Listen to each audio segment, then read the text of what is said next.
Último bloque de Palabras Cruzadas del día de hoy, un tema que recién abordábamos de alguna manera y de manera tangencial con el doctor Carlos Vervara, es el del pluriempleo. Un término que es novedoso para el mercado laboral argentino, eh, que venía dándose de manera silenciosa desde la década del 90, no con demasiada frecuencia, pero sí comenzó a darse lenta y progresivamente en el último tiempo. En la década del 90, trabajadores del mercado formal muchas veces dejaban la actividad fabril y se subían a un coche para manejar un taxi o un remis para lograr llegar de alguna manera a juntar los recursos necesarios para la supervivencia. Este tema no es un tema menor en este tiempo, porque además de todo lo que hablábamos recién, esto de la vocación que tiene el gobierno por transformar la Argentina o refundarla, está haciendo que tengamos algunas variables que van impactando directamente en la sociedad. Obviamente, la salud mental es una de ellas, ¿no? Es un impacto directo de este escenario tan complejo en términos económicos por el que estamos atravesando. Términos económicos, digo, el fin de mes llega cada vez más anticipado. Hoy un trabajador de media jornada no llega a cubrir los costos inflexibles de una familia. Léase, costo inflexible, la luz, el gas, algún servicio telefónico para tener una comunicación cotidiana y en muchos casos hasta como una herramienta de trabajo. Estos costos inflexibles siguen presionando cada vez más los escasos recursos con los que cuenta un trabajador formal. Nos ponemos en la piel del trabajador informal, y cuando digo trabajador informal es el trabajador independiente, esa nueva modalidad que el gobierno contabiliza como trabajo y que no es otra cosa que la informalidad prestando servicios para multinacionales que están radicadas en la Argentina y son trabajadores que no gozan de ningún otro beneficio que el que se procuran a sí mismos. No hay periodo de vacaciones, no existe la posibilidad de un aguinaldo, tampoco pueden acceder a licencias por enfermedad y todos los días se someten un poco más a la presión de tener que cargar con estos costos inflexibles que son cada vez mayores. Los trabajadores informales del mercado informal, muchos están regularizados. Y dirás, esto es una contradicción. Sí, claro que es una contradicción, ¿cómo no? Ser trabajador uno lo asocia directamente a la relación de dependencia. En este caso, es un trabajador independiente que trabaja para una mega empresa y estamos hablando de los trabajadores de aplicación. Los trabajadores de aplicación están siendo objeto de análisis, de estudio, por parte de una fundación a nivel nacional, la Fundación Encuentro, que ha trazado desde hace un tiempo y a esta parte un coeficiente de alcance del pedido promedio que necesita un trabajador de aplicación para cubrir los costos cotidianos. En marzo del 2026, un trabajador necesitaba 453 pedidos de un promedio de 3.165 pesos, que es lo que se paga cada pedido, para sostener un hogar tipo. 453 pedidos. Imagínate la cantidad de pedidos que son por día, si en los 30 días vos tenés que cubrir 10 o 15 pedidos. 10 o 15 pedidos que, obviamente, primero tienen que ser demandados también, ¿no? Digo, es un número que lo único que hace es graficar la necesidad de un trabajador de aplicación justamente para cubrir sus necesidades. Eh, este indicador va marcando cómo mes a mes y a partir de esta inflación controlada que dice tener el gobierno, va corriendo lentamente la cantidad de envíos que debe primero conseguir y después realizar un trabajador de aplicación para poder cubrir los costos de la familia. Esto también supone aún mayor presión, digamos, sobre el trabajador. La Fundación Encuentro hace bastante tiempo viene ya trabajando sobre este asunto. Pretendemos hablar con alguien de la Fundación Encuentro precisamente en estos minutos para que nos detalle de alguna manera cuáles son esos parámetros que va midiendo para justamente establecer estos números que son números fríos, pero que hacen de alguna manera a la realidad de este nuevo mercado laboral emergente en la República Argentina. Veremos si podemos, ya la tenemos en comunicación. Sol Prieto es precisamente de la Fundación Encuentro y tiene la generosidad de distraer parte de su tiempo para conversar un ratito con nosotros sobre esto. Primero te saludamos. Sol, ¿cómo estás? Buenas tardes. Hola, ¿qué tal? Buenas tardes. Muchas gracias por el llamado. No, gracias por atendernos. Sabemos que tienes una agenda muy apretada, así que no te vamos a robar demasiado tiempo, unos 10 minutos para tratar de entender qué es este indicador de la Fundación Encuentro que habla de la cantidad de distribuciones que debe hacer un trabajador informal o trabajador en esta condición de monotributista, justamente por día para costear los costos inflexibles primero y después sostener un grupo familiar tipo. ¿Cómo lo elaboraron? ¿Cómo llegaron a dar con este número? ¿Y qué es lo que contempla la Fundación Encuentro para la elaboración de este análisis?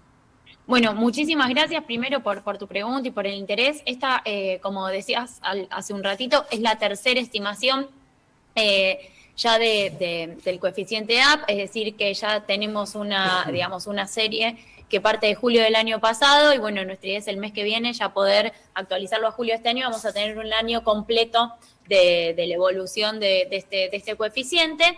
Y bueno, la verdad es que lo que mide este coeficiente es cuántos pedidos son necesarios justamente para poder alcanzar, como vos decías, la canasta básica para un hogar de una familia llamada tipo, ¿no? O sea, Sí.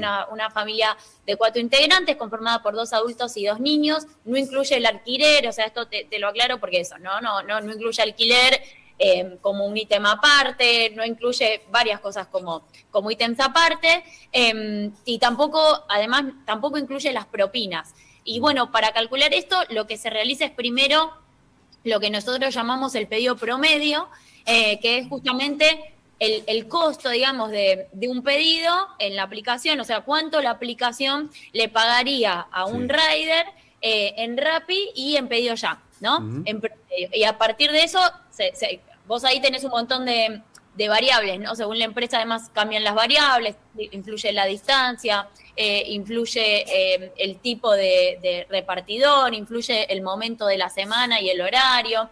Entonces, a partir de eso, se calcula un pedido promedio que para marzo de este año estuvo en 3.165 pesos Ujú.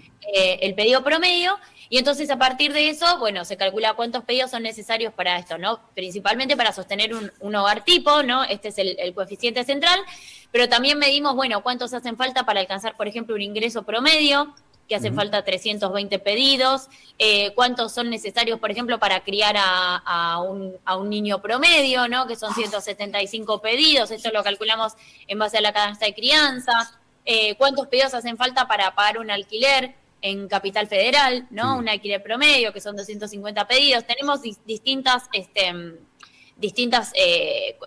ítems, ¿no? Sí. Que vamos calculando. Y bueno, lo que encontramos, digamos, si te tuviera que decir algo central, desde que empezamos a medir en julio del año pasado a esta parte, es que el coeficiente, si vos ves, bueno, recién estaban mostrando las barras, no se mueve tanto ¿no? Ujú. Se mueve, ¿viste? Sí, pero después eventualmente las aplicaciones suben el valor del pedido y entonces ahí se vuelve a estabilizar. Ujú. Y me parece que quizás lo interesante es que, bueno, se dice quizás muchas veces desde las plataformas que a medida que se van sumando más repartidores y crece el segmento, todos crecen y a todos les va mejor, ¿no? Y bueno, lo que estamos viendo acá es que esto no es así, ¿no? O sea, No, que no les va mejor, tampoco les va mucho peor, sino que más o menos, digamos, siempre la ecuación termina dando similar. Y otra cuestión, otro hallazgo importante es esto de cómo se van alejando las dos principales plataformas, ¿no? O sea, el pedido de cómo necesitas muchos menos pedidos en Pedidos Ya que en la otra, ¿no? Que en en Rappi. Rappi para poder alcanzar esto del hogar tipo. Ujú. Acá hay una serie de variables que me gustaría analizar brevemente. La primera es por qué se fue corriendo desde el primer análisis, desde el primer estudio, del primer muestreo de campo hasta este de marzo. Por qué aumentaron tanto en términos de viajes la cantidad necesaria para la cobertura de la misma canasta? Sí, a mí me dice el gobierno nacional que la inflación no aumentó. O hay mucho más oferta o algo está pasando. Ujú. Sí, bueno, es que justamente aumentó, pero se podría decir no tanto, ¿no? O sea, respecto a diciembre, ponele, en realidad podemos decir que bajó un pedido Ujú. y en realidad cuando lo empezamos a calcular, que creo que el primer valor que sacamos fue en septiembre, eran 461. Ajá. Por eso digo, ¿no? Es decir, sí tenés variación en otros ítems por ahí, o sea, en el alquiler, ¿no? O sea, el Ah, alquiler de un departamento, el alquiler de un monoambiente, claro, no la canasta por básica de momentos a alimentos. veces sube. Sí, perdón. No la canasta básica de alimentos, sí otras variables que son, Exacto, que son los costos inflexibles, tal cual. servicios, alquileres y demás. Claro, y que no están incluidos en la. Ah, discúlpame un segundo, que Sí. ahora está. Bueno, ahí está fuera, es una nota que estaba fuera de agenda y rápidamente vamos a Mil retomar. Ahí está, disculpas, ¿eh? ahí está. No, te decía que y después, bueno, las discusiones que pueden existir sobre la canasta básica, perdón, vacaciones de invierno, Sí. son las que justamente, las que ya conocemos, ¿no? O Ujú. sea, qué pasa con la canasta básica, qué pasa con la subestimación de los gastos, ¿no? O sea, Claro. pensemos que es una canasta que está pensada en base a una encuesta que se diseñó en el 2003, ¿no? Ujú. Y seguimos midiendo los bienes básicos a partir de ese momento. O sea, pensá quién tenía un smartphone en el 2003, quién tenía internet en la casa en el 2003. O sea, como que es una canasta que mide una sociedad que, bueno, que Que no existe. claramente cambió. Mm. Y además tenés una sobreestimación importante, eso digo, cuando se discute pobreza, etc., o unos cambios importantes en cómo se estiman los ingresos, Ujú. ¿no? A partir de la encuesta permanente de hogares. Ujú. Cambiaron las preguntas, bueno, hay un montón de cosas, se modificó la muestra. Entonces, bueno, eso puede explicar los problemas que por ahí que puede tener la canasta como parámetros para todo, ¿no? Para pobreza, para Ujú. este coeficiente, pero bueno, son los problemas de la canasta, ¿no? O sea, como que exceden ampliamente, o sea, lo que puede resolver un coeficiente o una estimación. Ujú. Hace un ratito estábamos hablando con el ex director de salud mental de la provincia de Entre Ríos, con el doctor Carlos Berbara, y nos hacía referencia a estas modificaciones en el mercado laboral y la presión que hay sobre la salud mental de los trabajadores. Digo, ¿esto lo miden ustedes también? Porque imagino que están bajo una presión extrema aquellos que tienen que agarrar la motito y saber que tienen que hacer tantos viajes por día porque si no, no llegan a cubrir los costos básicos y además hacerse cargo de su propio, generar su propio recurso para la salud y su propio recurso para la asistencia social. Sí, mira, lamentablemente, obviamente que la encuesta permanente de hogares, que es con lo que más trabajamos, ¿no? Sí, Al menos de la fundación, no te permite, digamos, un acceso muy amplio a esos datos, más que tiene cobertura de salud, no tiene cobertura de claro. salud, que bueno, en la amplia mayoría de los casos no tienen cobertura de salud. Lo que sí, digo, es otro proxy, digo, para sumar a la problematización que estás haciendo, es que nosotros lo que sí notamos es que aumentó muchísimo el pluriempleo en nuestro país, ¿no? O sea, está alcanzando los niveles más altos. Sacamos un informe el mes pasado o hace un par de meses sobre esta cuestión, porque vos tenés un pluriempleo que claramente llegó al pico más alto de toda la serie estadística, y lo que encontramos es que se concentra en el decil 2, es decir, en el segundo decil de menores ingresos, y en el decil 10, ¿no? O sea, vos tenés un 20% de pluriempleo en cada uno de esos deciles, es decir, que es medio una configuración medio capicúa, ¿viste? Y además, lo otro que notamos, esto para sumarle también a esto del trabajo de plataformas como segundo ingreso, es que tampoco el ingreso crece sustancialmente, ¿no? Cuando vos sumás un empleo más. O sea, tenés un incremento, sí, pero en promedio del 13%. Claro. Entonces, bueno, esto digo, para ir sumando aristas, pero sí. El pluriempleo no resuelve la cuestión de fondo, digamos.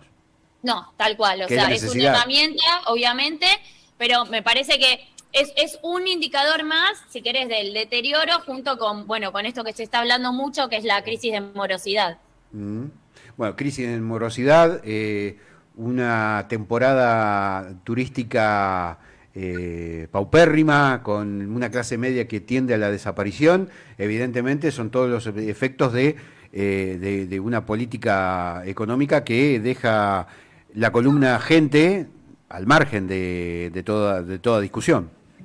Sí, o sea, hay una crisis de ingresos o sea, que también obviamente es productiva, ¿no? Vos tenés, bueno, la destrucción de más de 25.000 pymes, o sea, lo que va de este gobierno, o sea, tenés un deterioro muy importante, pero yo creo que el emergente más claro de eso es la crisis de ingresos que se ve por todos lados, ¿no? O sea, se ve en el mercado de trabajo un montón, se ve en el pluriempleo, se ve en la economía de plataformas, se ve también en el incremento de la tasa de actividad de las mujeres, ¿no? Y de la tasa de empleo, o sea, como que las mujeres trabajan mucho más. O sea, tenés muchísimas aristas que todas me parece que están hablando de una crisis de ingresos grave. Y a eso hay que sumarle las vacaciones. Más trabajo. Hay que sumarle las vacaciones. Más trabajo. Bueno, Sol, te quiero agradecer muchísimo la generosidad de haber distraído parte de tu tiempo para conversar un ratito con nosotros. Seguramente te vamos a molestar en un futuro no muy lejano para profundizar un poco más. La idea de este programa es ir al fondo de cada uno de los temas. Bueno, ahora por una cuestión de tiempo no lo podemos hacer, pero bueno, te agradecemos mucho el contacto. No, mil disculpas por la situación, pero bueno, son vacaciones de invierno y bueno, y siempre dispuesta a seguir charlando. Muchísimas gracias. Chao, hasta luego, gracias. Sol Prieto de Fundación Encuentro en diálogo con nosotros, haciendo referencia a esta problemática social ya instalada en la Argentina de el pluriempleo, de las plataformas, de la cantidad de viajes que tiene que hacer un chico que trabaja en plataformas para poder cubrir los requerimientos básicos diarios para su grupo familiar, bueno, sin tener en cuenta algunas variables además que son mucho más complejas de analizar, ¿no? Y en esta corta ventana, esta pequeña ventana de tiempo, no lo podemos hacer. Lo haremos en un futuro no muy lejano. Les agradezco mucho haber estado del otro lado. Será hasta la próxima semana. Gracias.